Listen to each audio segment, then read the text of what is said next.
વિભાગે ગુજરાતમાં 5 દિવસ 42 ડિગ્રી તાપમાન રહેવાની આગાહી કરી છે। બીજી તરફ આજે સવારથી સુરત સહિત દક્ષિણ ગુજરાતમાં ધીમી ધારે વરસાદ પડી રહ્યો છે। રસ્તાઓ પર વરસાદી પાણી વહી રહ્યા છે। ભર ઉનાળે દક્ષિણ ગુજરાતમાં ઠંડક પ્રસરી જતા લોકોએ ગરમીમાંથી રાહતનો શ્વાસ લીધો છે, પરંતુ હાલ કેરીનો પાક પણ તૈયાર થઈ ચૂક્યો છે, ત્યારે કમોસમી વરસાદથી માટી બેસી ગઈ છે। માવઠાને કારણે કેરી પકવતા ખેડૂતોમાં ચિંતા છે કે હાથમાં આવેલો કોળિયા માવઠાથી છીનવાઈ ન જાય। સુરત શહેરના વાતાવરણમાં આજે વહેલી સવારથી જ અચાનક પલટો આવ્યો છે।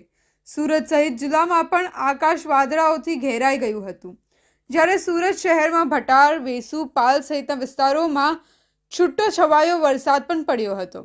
વાતાવરણમાં પલટાના કારણે ભારે ગરમીથી ત્રાહિમામ પોકારી ગયેલા લોકોને ઠંડકનો અહેસાસ થયો છે, જ્યારે વ્યારામાં તો સવારથી જ મેઘરાજાએ મંડાણ માંડ્યા હોય તેમ ધીમી ધારે વરસાદ વરસી રહ્યો છે।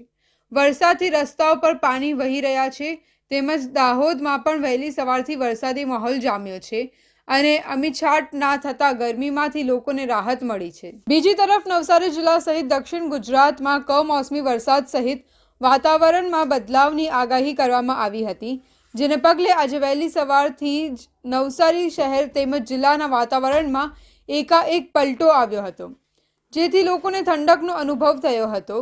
સાથે જ કમોસમી વરસાદના કારણે ખેડૂતોની ચિંતા પણ વધી છે। વાંસદા તાલુકામાં આવેલા ઉપસળ, વાંસદા ટાઉન સહિત અનેક વિસ્તારોમાં વરસાદી માહોલ જોવા મળ્યો છે। નવસારી શહેરમાં પણ અમીછાટ ના જોવા મળ્યા છે। કેરી અને ચીકુના તૈયાર થયેલા પાકને મોટું નુકસાન થવાની શક્યતા જોવાઈ રહી છે।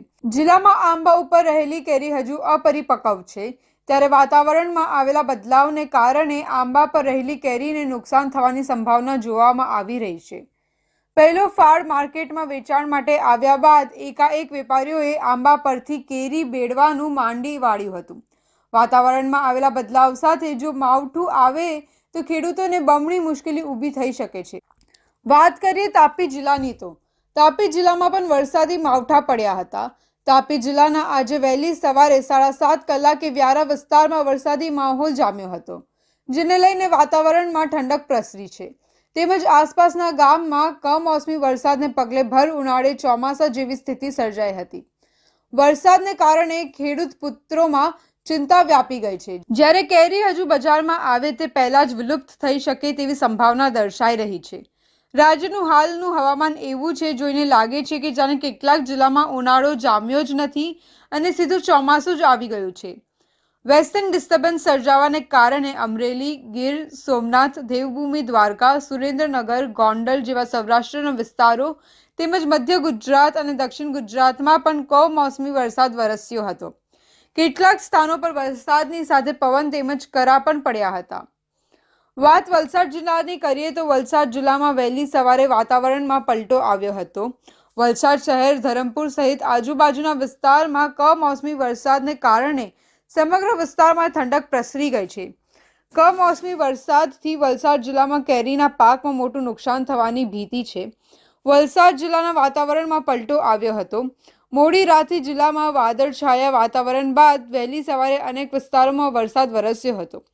વાપી અને આસપાસના વિસ્તારમાં પણ કમોસમી વરસાદ વરસ્યો હતો। બદલાયેલા વાતાવરણ અને વરસાદથી કેરીના પાકને નુકસાનની ભીતિ સેવાતા ખેડૂતોમાં ચિંતા વ્યાપી છે। સવારે પણ જિલ્લાના અનેક વિસ્તારોમાં વાદળછાયું વાતાવરણ જોવા મળ્યું હતું। વરસેલા વરસાદથી વાતાવરણમાં ઠંડક પ્રસરી હતી। અનેક લોકોએ ગરમી અને બફારાથી રાહત અનુભવી હતી। વાતાવરણના પલટાથી ખેડૂતોની ચિંતામાં વધારો છે।